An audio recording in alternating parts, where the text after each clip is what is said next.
Petrobras reduz o preço do litro do óleo diesel em mais 22 centavos. Setor de serviços tem segunda alta seguida e o melhor resultado em 7 anos. Mercado de jatos particulares cresce quase 10% em apenas 4 meses. Motorista que não receber multa durante 12 meses vai ser recompensado. SUS anuncia a inclusão de tratamento contra o AVC para quem procurar o Serviço Público de Saúde.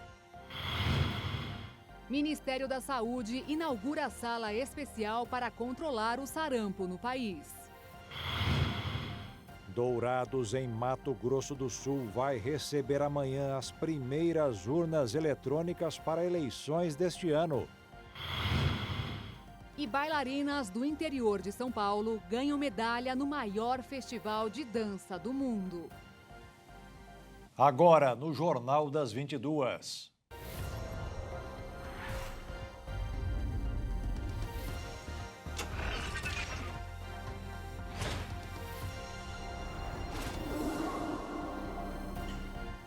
Olá, boa noite. Boa noite. A Petrobras anunciou a segunda redução no preço do diesel em uma semana. A partir de amanhã, o litro do combustível vai ficar 22 centavos mais barato nas refinarias. A queda é de 4,07% no valor para as distribuidoras e vale a partir desta sexta-feira. Com essa segunda baixa no valor do diesel, uma semana depois do primeiro corte de preços pela estatal, o combustível vai passar de R$ 5,41 para R$ 5,19 por litro. Considerando a mistura obrigatória de 90% de diesel e 10% de biodiesel para a composição do produto vendido nos postos, a Petrobras afirma que a parcela que a estatal recebe do valor final do preço ao consumidor vai passar de R$ 4,87 em média para R$ 4,67 a cada litro vendido na bomba. De acordo com a estatal, a nova redução acompanha a evolução dos preços de referência, que se estabilizaram em patamar inferior para o diesel. Com as duas quedas, o preço do diesel nas distribuidoras caiu 7,5%, baixando em 42 centavos no total.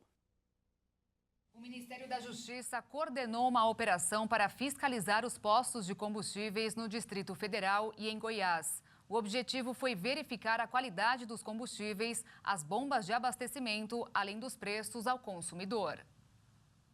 A segunda edição da Operação Petróleo Real acontece em 90 postos da capital federal e do entorno. Durante 3 dias, policiais e representantes de órgãos de controle verificam a qualidade dos combustíveis, a validade dos produtos, a aferição das bombas de abastecimento e a transparência na divulgação dos preços ao consumidor. Também vão ser observados o cumprimento das normas trabalhistas, ambientais, tributárias e de segurança. Além disso, são verificadas possíveis infrações administrativas e criminais, como a formação de cartel para o controle do mercado. Todas as informações coletadas vão ser encaminhadas ao Conselho Administrativo de Defesa Econômica e à Polícia Federal, para apuração de possíveis crimes contra a ordem econômica. A ação já notificou postos e interditou bombas de combustível por disponibilizar o produto abaixo do limite da margem de erro, que é estipulada pelo Inmetro. No primeiro dia da operação, os servidores analisaram 180 bombas e 223 bicos. Foram feitos mais de 700 testes de qualidade e registradas mais de 30 autuações. Para muitas pessoas, andar de bicicleta é sinônimo de diversão. Para outras, esporte ou ainda apenas um meio de transporte. O fato é que pedalar sobre 2 rodas não é tão fácil no início. E para ensinar a criançada, uma educadora física de Campo Grande, em Mato Grosso do Sul, criou um projeto para que aprendam de forma segura e prazerosa.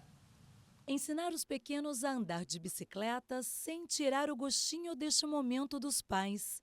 Assim é o Bicicletice, que foi idealizado por esta educadora física que se apaixonou pela bicicleta. As oficinas do projeto ocorrem aos domingos no Parque dos Poderes, na capital. A oficina eu faço com crianças a partir de 6 anos de idade, de 6 a 15 anos até, se quiser participar.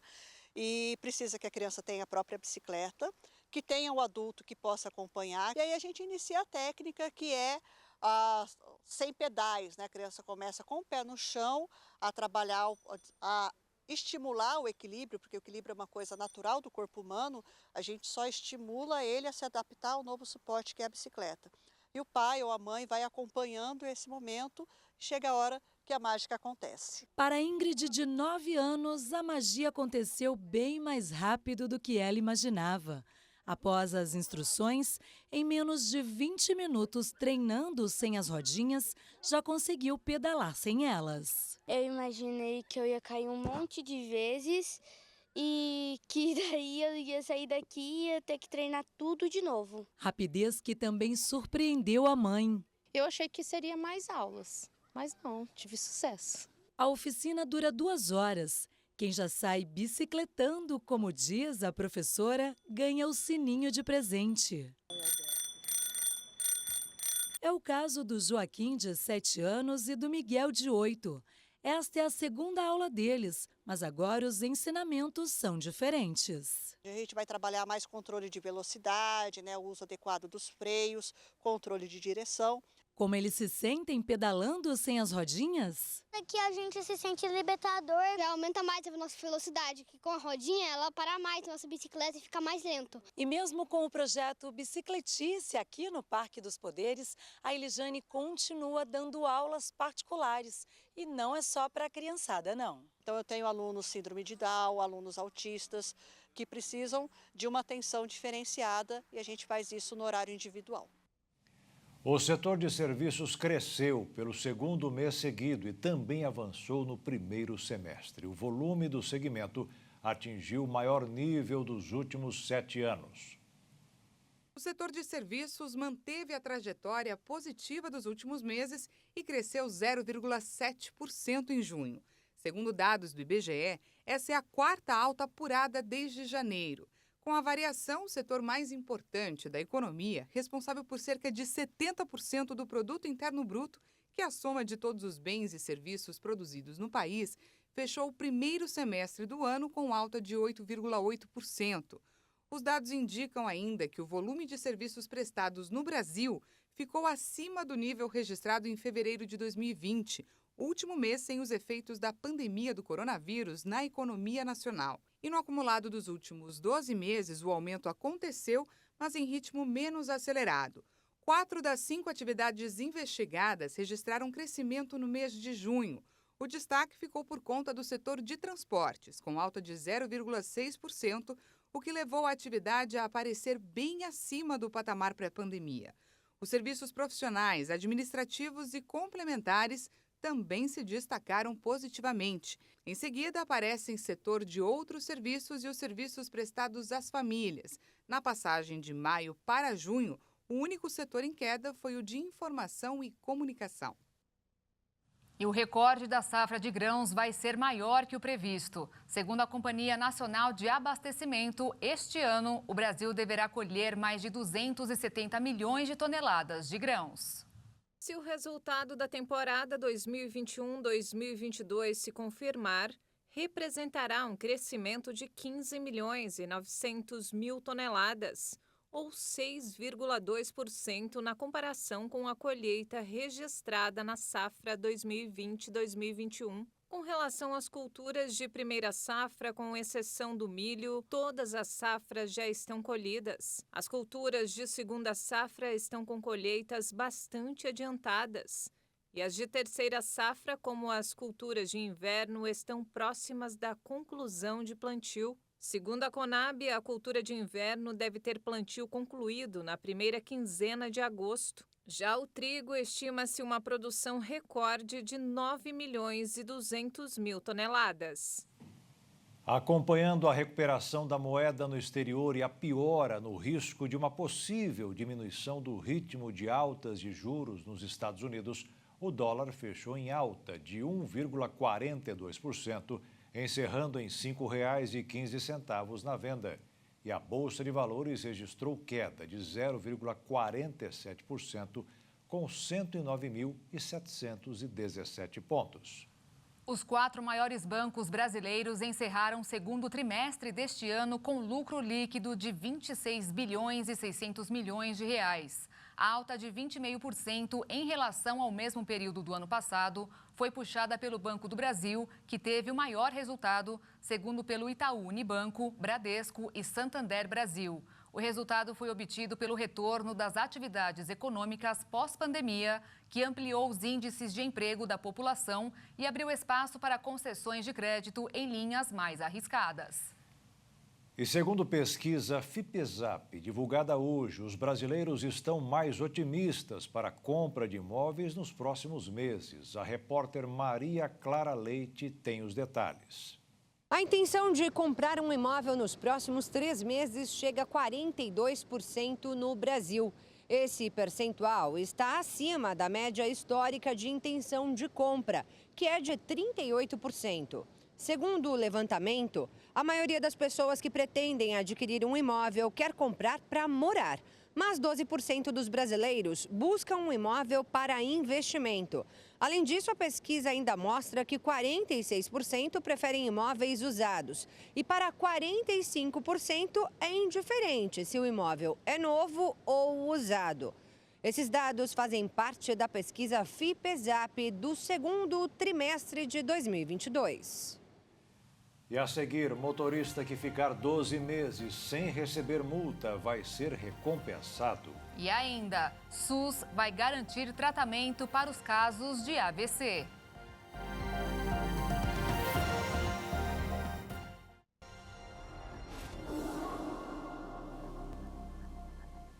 As temperaturas despencaram em todo o país nos últimos dias. O frio que surpreendeu os brasileiros é fruto da passagem de um ciclone e de uma onda de ar polar.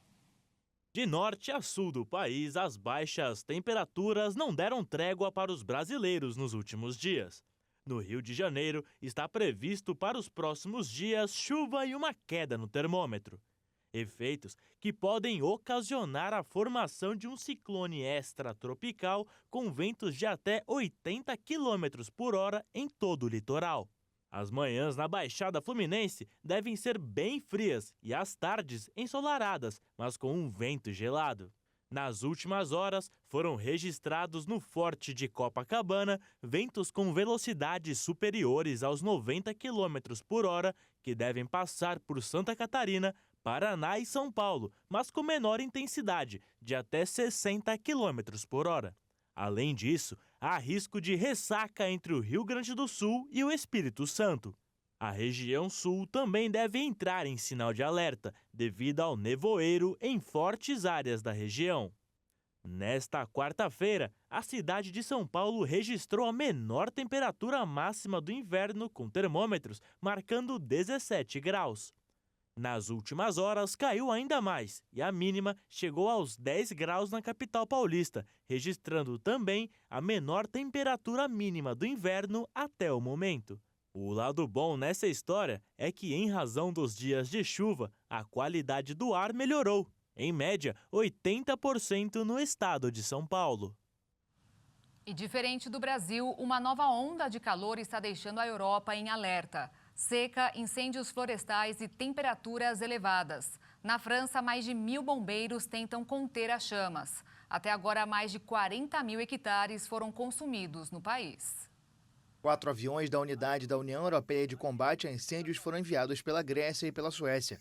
Equipes de bombeiros da Alemanha, da Polônia, da Áustria e da Romênia também estão a caminho, como resposta a um pedido de ajuda do governo francês. 8 grandes focos de incêndio permanecem ativos no território, alguns em áreas pré-alpinas, à beira do Mar do Sudoeste, no centro montanhoso.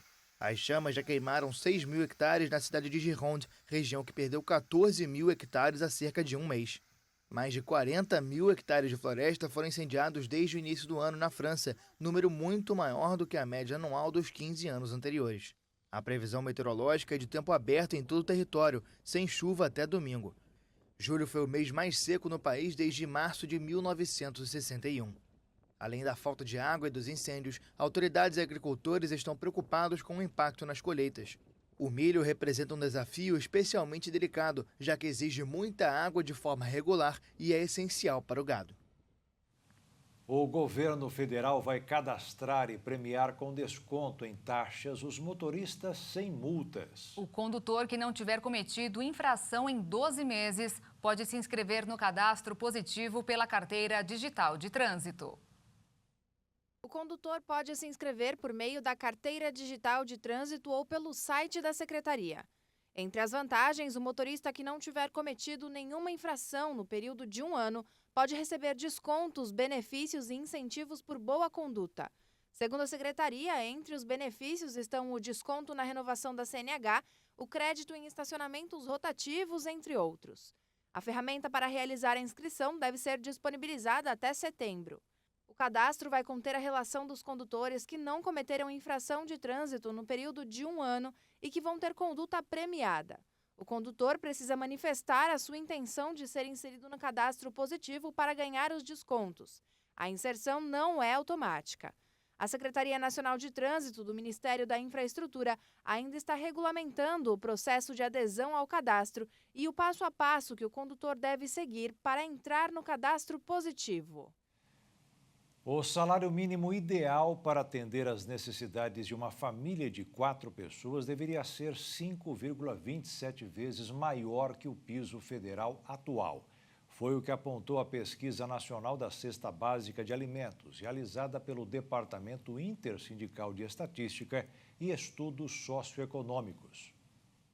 A estimativa do DIEESE é realizada mensalmente, indicando o quanto uma família de 4 pessoas precisa para suprir as despesas do mês com alimentação, moradia, saúde, educação, vestuário, higiene, transporte, lazer e previdência. Em julho, por exemplo, o valor ideal teve como base os preços da Cesta Básica de São Paulo, com custo de R$ 760,45, a mais cara do mês entre as 17 capitais que são analisadas na pesquisa. Com um salário mínimo em R$ 1.212, foi constatado que seria necessário R$ 6.388,55 para comprar e pagar o básico, ou seja, 5,27 vezes o piso federal atual. Segundo o departamento, considerando o preço da cesta básica, o trabalhador que recebe um salário mínimo comprometeu, em média,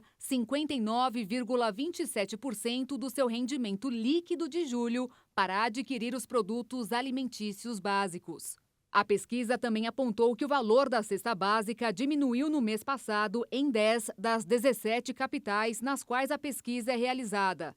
Natal, com a queda mais expressiva, seguida por João Pessoa, Fortaleza e São Paulo. Já as 7 que tiveram alta foram Vitória, Salvador, Brasília, Recife, Campo Grande, Belo Horizonte e Belém. Entre os produtos que tiveram aumento, o DIEESE destacou o leite integral e a manteiga, com alta em todas as cidades pesquisadas, por causa da extensão do período de entre-safra devido ao clima seco e ausência de chuvas, somada ao aumento do custo de produção e a maior demanda pelo produto. Já entre aqueles que apresentaram redução estão a batata, o tomate e o óleo de soja. Um levantamento do Conselho Regional de Farmácia de São Paulo indicou que está faltando medicamento na maioria das farmácias de São Paulo. A pesquisa feita pelo Conselho Regional de Farmácia de São Paulo apontou que 98% das farmácias do estado paulista seguem com falta de medicamentos, que deveriam estar disponíveis à população. Os dados fazem parte do segundo levantamento feito pela entidade, em que foram ouvidos 2.200 farmacêuticos entre 19 e 30 de julho. Na primeira pesquisa, realizada em maio, a porcentagem foi a mesma em análise feita com 1.123 profissionais. Entre os estabelecimentos que relatam a carência, a maioria do setor privado. A pesquisa também apontou que mais de 76% dos farmacêuticos sugere a substituição do medicamento com ação semelhante e 64,14% também indicam remédios genéricos ou similares. Os relatos também mostraram que os medicamentos em falta são principalmente em suas formulações líquidas, o que prejudica as crianças, já que são mais fáceis de administrar. A maioria indicou a falta de antimicrobianos como amoxicilina e azitromicina, e até a falta de analgésicos como dipirona, ibuprofeno e paracetamol é reclamada. De acordo com o conselho, os farmacêuticos apontaram a escassez de mercado, A alta demanda não esperada, a falha do fornecedor e preço alto impraticável como os motivos pela falta de remédios. A guerra na Ucrânia e o lockdown na China também foram citados como causadores de problemas logísticos para a distribuição de insumos e medicamentos. Um novo método tecnológico será incluído no Sistema Único de Saúde para o tratamento do AVC. Segundo o anúncio do Ministério da Saúde, o procedimento começará a ser realizado até o final do ano. A trombectomia, tratamento utilizado na fase aguda do acidente vascular cerebral, funciona através de um catéter colocado no vaso sanguíneo do paciente para remover o bloqueio e restaurar o fluxo sanguíneo para a área afetada. Até o momento, apenas 4 hospitais públicos oferecem o tratamento em todo o país. Ele custa de 15 a 20 mil reais e é custeado pelo próprio hospital ou pela Secretaria Estadual de Saúde. Atualmente, a única terapia disponível no Sistema Público de Saúde é a trombólise, que nem sempre é eficiente para os casos mais graves da doença. Para o novo tratamento ser disponibilizado no SUS, resta apenas concluir a terceira fase, que é analisar a disponibilidade dos hospitais especializados em suportar a tecnologia. Segundo o ministro da Saúde, Marcelo Queiroga, o Brasil possui 88 centros de tratamento especializado em AVC, mas nem todos poderão contar com essa tecnologia em um primeiro momento, pois serão necessários treinamentos das equipes e cursos aos profissionais para aprenderem a lidar com as novidades. Só no mês passado, quase 9 mil brasileiros morreram vítimas de AVC, o que dá uma média de 11 óbitos por hora. Os dados ficam ainda mais alarmantes, sabendo que só no primeiro semestre desse ano, mais de 56 mil óbitos pela doença foram relatados. O acidente vascular cerebral é uma das principais causas de morte, incapacitação e internações em todo o mundo. Ele ocorre quando vasos que levam sangue ao cérebro entopem ou se rompem, provocando a paralisia da área cerebral que ficou sem circulação sanguínea. O principal sinal de alerta para qualquer tipo de AVC é fraqueza ou formigamento na face, no braço ou na perna, especialmente em um lado do corpo. A maior forma de prevenir a doença é adotar hábitos saudáveis, como evitar o consumo de álcool, manter uma alimentação equilibrada, beber bastante água e praticar atividades físicas regularmente. E veja a seguir, Dourados, no Mato Grosso do Sul, recebe as primeiras urnas eletrônicas para as eleições deste ano. E veja também, mercado de jatos particulares no Brasil aumentou quase 10% nos primeiros 4 meses do ano. –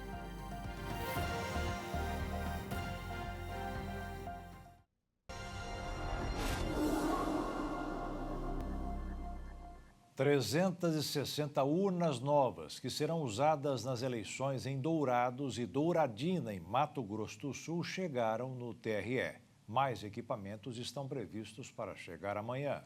360 novas urnas que serão usadas este ano pela 18ª Zona Eleitoral chegaram ao cartório, que abrange parte dos locais de votação de Dourados e todos de Douradina. Também vieram novas cabines de votação.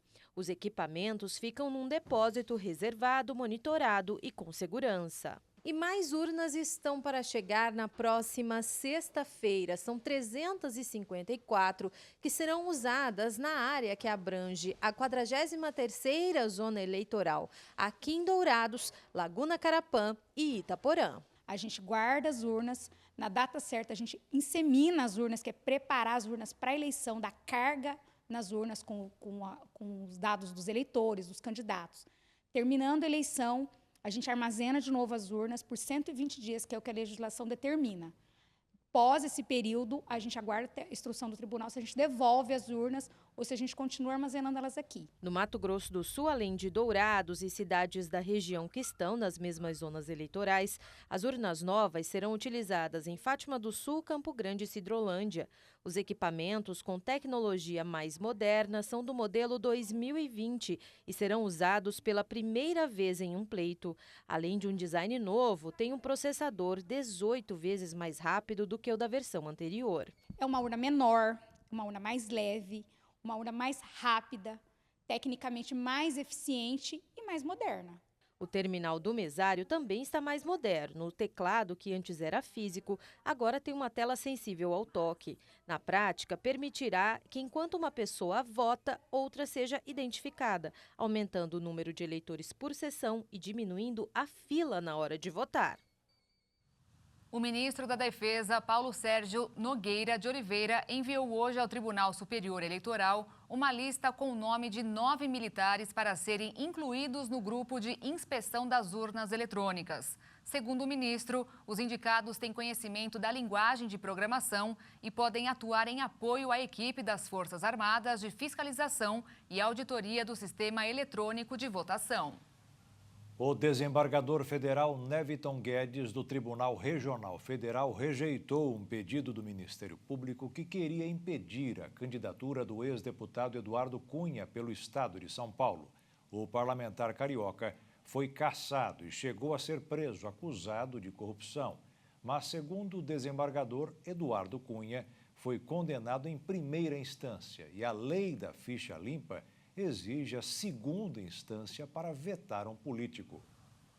O Ministério da Agricultura republicou uma portaria que institui o Plano Setorial, que será voltado para a adaptação à mudança do clima e a baixa emissão de carbono na agropecuária até 2030. O plano é chamado de ABC+. A política pretende alcançar cerca de 73 milhões de hectares com ações que visam a diminuição da vulnerabilidade e o aumento da resistência dos sistemas de produção agropecuários frente às mudanças do clima. A proposta mira a conservação dos recursos naturais, o aumento da biodiversidade e a estabilidade do clima dos sistemas produtivos. Com o novo texto, a expectativa é de redução de cerca de 1 bilhão de toneladas de carbono, equivalente às emissões de gases de efeito estufa. A pasta ainda definiu como meta ampliar em 3 milhões de hectares a área do país com adoções de sistema irrigados nas produções. O compromisso do Ministério da Agricultura também é ampliar em 5 milhões o número de bovinos criados em terminação intensiva, conhecidos como confinamento. Há novidades também na inclusão de 2 novas atividades, a irrigação e a terminação intensiva de bovinos, como possíveis de participar do plano. O objetivo do plano ABC+, é promover a adaptação à mudança do clima e controle das emissões de gases de efeito estufa na agropecuária brasileira, com o aumento da eficiência e resiliência dos sistemas produtivos, considerando uma gestão integrada da paisagem rural. E agora uma informação importante sobre saúde, é que o trabalho voluntário e o artesanato são associados ao menor risco de demência em idosos. Com o envelhecimento populacional e o aumento da expectativa de vida para os próximos anos, também cresce a preocupação de cientistas sobre como evitar um dos problemas mais comuns ao avanço da idade, a demência. Um trabalho publicado na revista Neurology da Academia Americana de Neurologia fez uma revisão de artigos científicos e chegou à conclusão de que algumas atividades de lazer podem reduzir o risco de demência. Mais de 2 milhões de pessoas que não sofriam da doença foram acompanhadas por pelo menos 3 anos. Nesse período de observação, foi verificado que cerca de 75 mil pessoas desenvolveram demência. Os autores do trabalho concluíram que indivíduos que se envolviam em alguma atividade de lazer tiveram um risco menor de desenvolver a doença, em comparação com aqueles que não faziam nada. Fazer artesanato, praticar esportes ou voluntariado são apontados como aliados de um envelhecimento saudável. As atividades mentais, como leitura e jogos, foram associadas a um risco 23% menor de demência. Já as atividades físicas, como caminhada e natação, contribuem com um risco 17% menor. E as pessoas engajadas em eventos sociais, como aulas e trabalho voluntário, tiveram 7% menos chances de ter a doença. O Brasil tem o segundo maior número de donos de jatinhos no mundo, atrás apenas dos Estados Unidos. E esse mercado está em ascensão no país, especialmente com o compartilhamento de cotas. Quem não sonha em ter um desses? Explorar o céu, atravessar longas distâncias em pouco tempo, poder estar em vários lugares no mesmo dia. E tudo isso com todo luxo e conforto, sem precisar encarar check-ins ou aguardar horários de embarque. A aviação executiva cresce a cada dia. Só nos 4 primeiros meses do ano, o número de jatos executivos no país teve alta de 8,7%, segundo dados da ABAG, a Associação Brasileira de Aviação Geral. E a tendência, segundo especialistas, é de avanço ainda mais significativo nos próximos meses. Você teve no Brasil, nesses últimos anos, uma quantidade de IPOs, que são empresas abrindo seu capital na bolsa e os acionistas originais colocando uma quantidade grande de dinheiro no bolso, ou de fusões e aquisições de empresas, que movimentou muito o mercado de capitais e gerou muito valor, né? Gerou riqueza essa que é capaz de consumir serviços de aviação privada. O Rogério Andrade é CEO de uma empresa líder no segmento de compartilhamento de aeronaves executivas, uma modalidade que tem facilitado a aquisição de aviões particulares por meio de cotas. Mas, segundo ele, a vantagem não está só no preço, bem mais acessível. Um avião de 20 milhões de reais com 10 cotistas, por exemplo, sai em torno de 2 milhões para cada um. E não pense você que isso quer dizer que os proprietários terão pouca disponibilidade da aeronave por causa da divisão. A gente garante que sempre que o nosso cotista pede uma aeronave, vai ter uma aeronave disponível para ele, seja aquela específica que ele compartilha, uma do mesmo modelo que pertence à frota, ou eventualmente até uma de um modelo superior ao custo operacional da dele. Então, ou seja, a gente dá 100% de disponibilidade em todas as solicitações de voo, coisa que alguém que tem o próprio avião ou o próprio helicóptero não consegue, porque obviamente a aeronave passa um período do ano na oficina fazendo manutenção. Fora que a empresa administradora fica responsável por toda a logística. Toda a parte chata do ter uma aeronave fica por nossa conta. Somos nós que cuidamos dos tripulantes, da manutenção, da logística, da relação com a ANAC, da contratação do seguro e todos os outros serviços que fazem parte do ter ou voar uma aeronave. O nosso cliente fica só com a parte boa. E é claro que os custos mensais de tudo isso também são divididos. Mas para quem quer uma aeronave para chamar de só sua, são várias as possibilidades. O jato leve Phenom 300 da Embraer é o modelo mais vendido da categoria nos últimos 10 anos em todo o mundo. E a procura por um desses tem crescido aqui no Brasil. E além dele, tem inúmeras outras possibilidades chegando ao mercado, como esta aqui, que prioriza a segurança. A segurança é um dos principais critérios no momento da compra de um avião. E o Jet Vision da Cirrus traz este ano uma novidade que impressiona. No caso de algum problema com o piloto, a aeronave faz um pouso de emergência sozinha, sem interferência humana. Basta que qualquer passageiro aqui dentro acione um botão que fica bem aqui em cima, no teto. É um avião totalmente diferente dos outros. Nós iniciamos um novo nicho no mercado. É o primeiro jato executivo com uma só turbina. Enquanto todos os outros têm 2 ou mais, nós temos uma só. E para compensar essa segunda turbina, nós temos o quê? Um paraquedas balístico, tá? Que porventura houver uma emergência, você pode acionar esse paraquedas que vai trazer a aeronave toda de volta para a terra. O Vision Jet foi exposto na Labase, a maior feira de aviação executiva da América Latina, que apresenta aeronaves e soluções tecnológicas para o mercado de aviação executiva, como este motor, que será usado em futuros aviões e helicópteros elétricos. O motor da Magnex ele já está desenvolvido, ele já voa com algumas aeronaves, e o grande desafio da eletrificação hoje são as baterias. Então a gente hoje, com essa tecnologia, a gente tem autonomia para 30 minutos mais ou menos de voo, mas a gente está junto com eles trabalhando para conseguir 1 hora, 1h30 de autonomia. Isso vai acontecer quando? Existe uma previsão? Olha, a indústria toda de eletrificação trabalha com um deadline, um prazo assim estimado de 2025 e 2026. É a mesma previsão de entrega deste helicóptero elétrico. A Embraer está desenvolvendo todo um ecossistema para esse veículo virar autônomo. Então a gente vai começar inicialmente com o piloto e depois, no futuro, ele vai voar sem os pilotos. Um futuro que já começa a bater a porta e que deverá gerar uma economia significativa ao passageiro. A eletrificação ela consegue reduzir em 40% a 50% os custos operacionais. Mas enquanto o usuário aguarda essa solução que ainda leva 4 anos para ser concretizada, a Flapper apresentou na feira outra proposta que já começa a chamar a atenção de quem busca por um serviço de aviação mais em conta. A gente lançou o Flapper Pool. O Flapper Pool você freta o seu avião exclusivamente naquele dia, naquele horário que é melhor para você. E se você não usar todos os assentos, você pode colocar os assentos disponíveis à venda. Com isso você consegue reduzir o seu custo. As possibilidades estão aí, sempre mais acessíveis e permitindo que o sonho de muitos chegue cada vez mais perto. E veja a seguir, Ministério da Saúde abre sala especial para controlar o vírus do sarampo no Brasil. E veja também, 7 bailarinas do interior de São Paulo ganham medalha no maior festival de dança do mundo.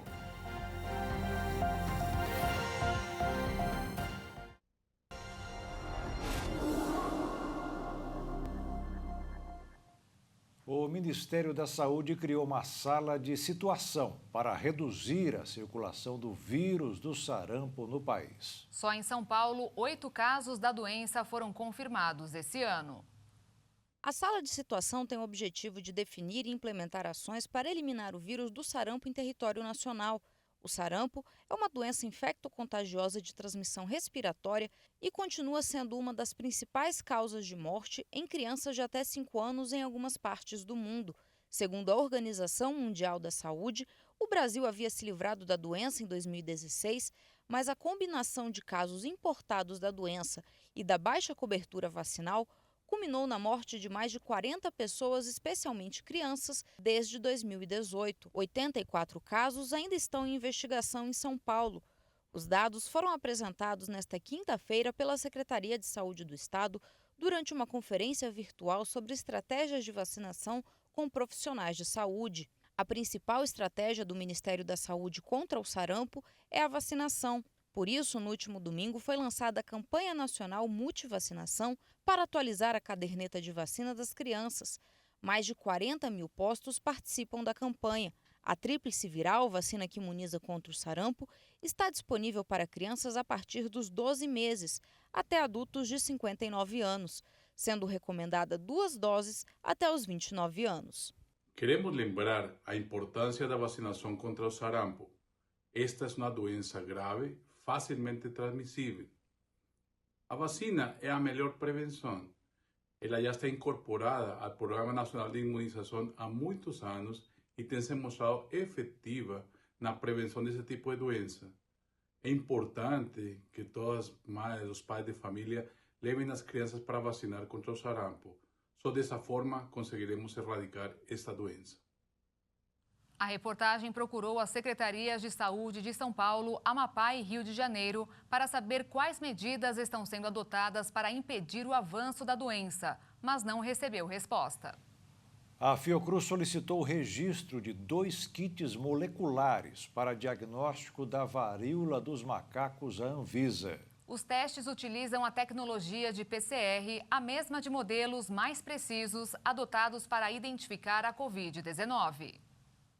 Os kits são capazes de detectar as 2 variantes do vírus monkeypox em amostras de material retirado das lesões na pele do paciente com suspeita para a doença. O diretor do Biomanguinhos, Maurício Uzuma, afirmou que os testes estão disponíveis para pronta entrega e destacou a relação entre a agência e o Ministério da Saúde para o controle da doença. A tecnologia empregada nesses kits permite a rápida implantação na rede de laboratórios centrais de saúde pública, pois utiliza plataformas já em uso na identificação de outras doenças. A disponibilização dessas soluções para o Ministério da Saúde reafirma o compromisso de Biomanguinhos no enfrentamento dos desafios que continuam a surgir para a saúde pública. As ações rápidas de preparação para essa nova emergência demonstram a consciência gerada durante o período da pandemia de Covid-19. Os cientistas esperam que a aprovação do registro das testagens fortaleça um arranjo produtivo local, focada na autonomia nacional em relação a insumos indispensáveis ao enfrentamento de problemas de saúde pública.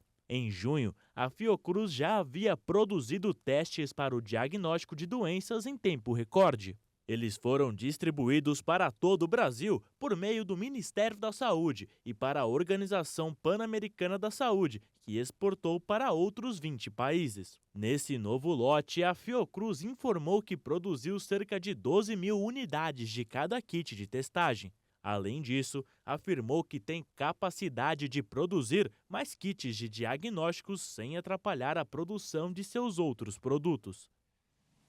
Na Islândia, uma erupção vulcânica se tornou alvo de turistas que buscam uma aventura inesquecível. O passeio envolve uma caminhada de mais de 90 minutos para chegar até o local. A erupção no Monte Fagradalsfjall, na Islândia, atrai cada vez mais curiosos fascinados com o espetáculo da natureza. O fenômeno, que começou no início de agosto, está localizado a cerca de 40 quilômetros de Reykjavik, a capital do país, e fica em uma área de difícil acesso. Os turistas precisam passar por uma trilha de cerca de 90 minutos para chegar ao local. Começamos do estacionamento, fizemos uma subida em toda a trilha. Vimos lava antiga de um ano atrás que está toda preta, então já te coloca no clima. Depois tem um campo de pedras que é muito difícil de passar. Então chegamos, estávamos no cume, escalamos e a primeira coisa que vimos era uma lava muito laranja, fluorescente, que realmente chamava atenção. É muito emocionante ver uma erupção diretamente assim, é realmente fantástico. Você pode realmente ver toda a força da natureza aqui, é um espetáculo que nunca tivemos a oportunidade de ver. É diferente de trilhas com paisagens bonitas, é algo que provavelmente só vamos ver uma vez na vida, então vamos lembrar disso por algum tempo. A Islândia possui atualmente 32 sistemas vulcânicos considerados ativos, o que representa o maior número do continente europeu. A lava no Monte Fagradalsfjall se ergue em uma rachadura de 360 metros de comprimento, com jatos de lava que chegam a 15 metros de altura. O fluxo de lava nas primeiras horas de cada erupção foi calculado em 32 metros cúbicos por segundo, valor de 4 a 5 vezes maior do que a erupção no início de 2021.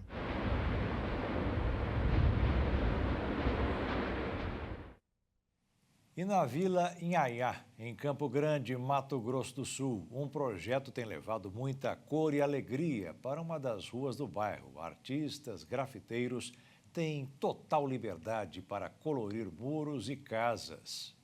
Esse projeto de judô existe há 2 anos. É oferecido na Vila Inhaiá, na capital. A cultura, o esporte, eles são elementos essenciais na formação dessas crianças para a gente poder dar uma nova perspectiva, oportunidade para que eles possam ser futuros cidadãos de bem. Agora surge um outro projeto para dar um colorido especial à vila. Faz 1 mês que alguns muros da Rua do Comércio foram grafitados. Obra do Sam. O grafite, ele, no entendimento da cidade, a ocupação da cidade, é na educação visual. 4 muros já exibem essa arte única, que retrata principalmente o lado social. Depois que grafitaram os 4 muros, alguns vizinhos já ficaram super animados, assim, falou, não, pode grafitar o meu. E teve vizinhos que, inclusive, já rebocou o muro para poder grafitar e falar, Cris, eu vou rebocar para você grafitar o muro e tal. E aqui a gente tem o exemplo de um vizinho que já preparou o muro para o grafite. E a gente vai saber em primeira mão do Sam qual vai ser o grafite desse muro, Sam. Aqui a gente tá com a ideia de fazer algo que interage com a comunidade, né? Tipo, desenhar uma asa junto com uma floresta, ou uma arara abraçando as pessoas. Então, quem passar por aqui vai poder interagir com o muro, né? E também tá tendo uma identidade da própria vila e da capital também, junto com esse desenho. Então, em breve, quem passar pela Rua do Comércio, na Vila Inhaiá, vai ver mais obras de arte ao ar livre. A ideia é grafitar todos os muros, né? E a ideia de fazer é criar um ponto turístico dentro da Inhaiá. Criar uma espécie das pessoas virem aqui dentro do bairro e ter uma experiência diferente. E não só naquelas que é noticiada sempre que tem violência, morte, criminalidade. Um grupo de 7 bailarinas da cidade de Atibaia, no interior de São Paulo, conquistou o 3º lugar no Festival de Dança de Joinville, competição considerada o maior festival de dança do mundo pelo Guinness Book.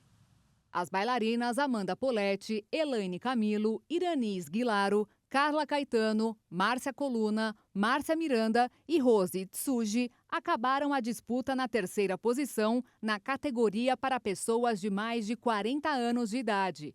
Novidade do Festival de Joinville neste ano, que já está na sua 39ª edição. Juntas, elas participaram de várias apresentações em diversos palcos de Atibaia e também no palco do Teatro Juarez Machado, na mostra competitiva direcionada a pessoas com 40 anos. A disputa contra outras 9 coreografias foi acirrada, mas as bailarinas conquistaram o pódio depois de arrancar uma nota de 9,58 dos jurados. Para elas, a sensação de estarem entre as melhores no maior festival de dança do mundo foi emocionante, além de terem certeza que realizaram um excelente trabalho. No total, 23 estados brasileiros foram representados na competição, 11 deles chegaram nas primeiras posições nas premiações especiais e nas disputas do Festival 40+, do Meia Ponta e da Mostra Competitiva. São Paulo lidera a lista com 29 prêmios, seguido por Goiás e Santa Catarina, ambos com 11 prêmios, e Minas Gerais, com 10. Essa história só mostra que a idade não é empecilho para realizar o sonho de dançar num palco de verdade. E o Jornal das 22 termina aqui. Obrigada pela sua companhia, um ótimo fim de noite para você e nós te esperamos amanhã. Boa noite, fique na paz. Tchau.